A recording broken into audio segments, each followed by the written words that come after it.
നിൽക്കുന്ന പ്രദേശത്തിന്റെ അടിയിലൂടെ വെള്ളം വന്ന് ചവിട്ടി നിൽക്കുന്ന സകല പൽപ്പായകളും നീങ്ങിപ്പോകുന്നത് പോലെ ഒരു അനുഭവത്തിലൂടെ ദൈവം നിങ്ങളെ കടത്തിവിടുവാൻ പോവുകയാണ്. God is going to send you through a situation where you're standing on somewhere where all the troubles and problems under your feet, all that will be washed away through a wave that's going to come under your feet. ഒരു തിരമാല വന്ന് കടത്തിയെടുത്ത് നിൽക്കുന്നവന്റെ കാലിലുള്ള എല്ലാ അഴുക്കും മാറ്റുന്നത് പോലെ ദൈവത്തിന്റെ ആത്മാവ് ചലിക്കുന്ന ദിവസങ്ങളത്രേ.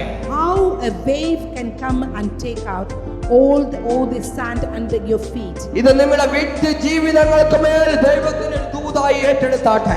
Take it as a message for your personal life. ഇത് നിങ്ങളുടെ വ്യക്തി ജീവിതങ്ങൾക്ക് മേൽ ഉള്ളതെന്ന് ദൈവത്തിന്റെ ആത്മാവ് വ്യക്തമായി പറയുന്നു. The Spirit of the Lord clearly saying here, this is the message for your personal life. നിന്റെ ജീവിതത്തിന്റെ ചില ഹാലിലെ കെട്ടപ്പെട്ട കെട്ടുകളില്ലെങ്കിൽ മലിയപ്പെട്ട ചില മതിലുകൾ ഈ ദിവസങ്ങളിൽ അഴിഞ്ഞു വീഴുവാൻ പോകുകയാണ്. Amen. Some of the walls, some of the chains that was being bound you, that's going to be broken and be taken away and removed, washed away from your life.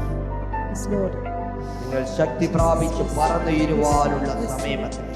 This is your time to receive your power and soar like an eagle in a high above the mountains.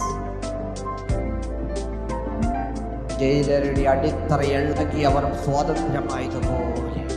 How they have been come out of the prison when the floor and foundation of the അവർ മാത്രമല്ലത്രേ അവരോട് ബന്ധപ്പെട്ട് അവിടെ കിടന്നിരുന്ന സകലരും സ്വാതന്ത്ര്യമായതുപോലെ ഈ വരും ദിവസങ്ങളിൽ നീ സമർപ്പിക്കാൻ തയ്യാറാണ് എങ്കിൽ, നീ ആരാധിപ്പാൻ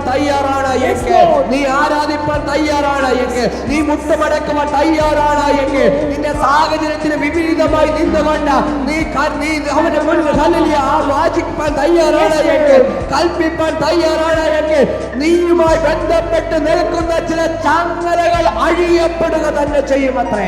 Ready to submit yourself and ready to surrender your situations, your circumstances. Anyone who's connected to you will be delivered in coming days.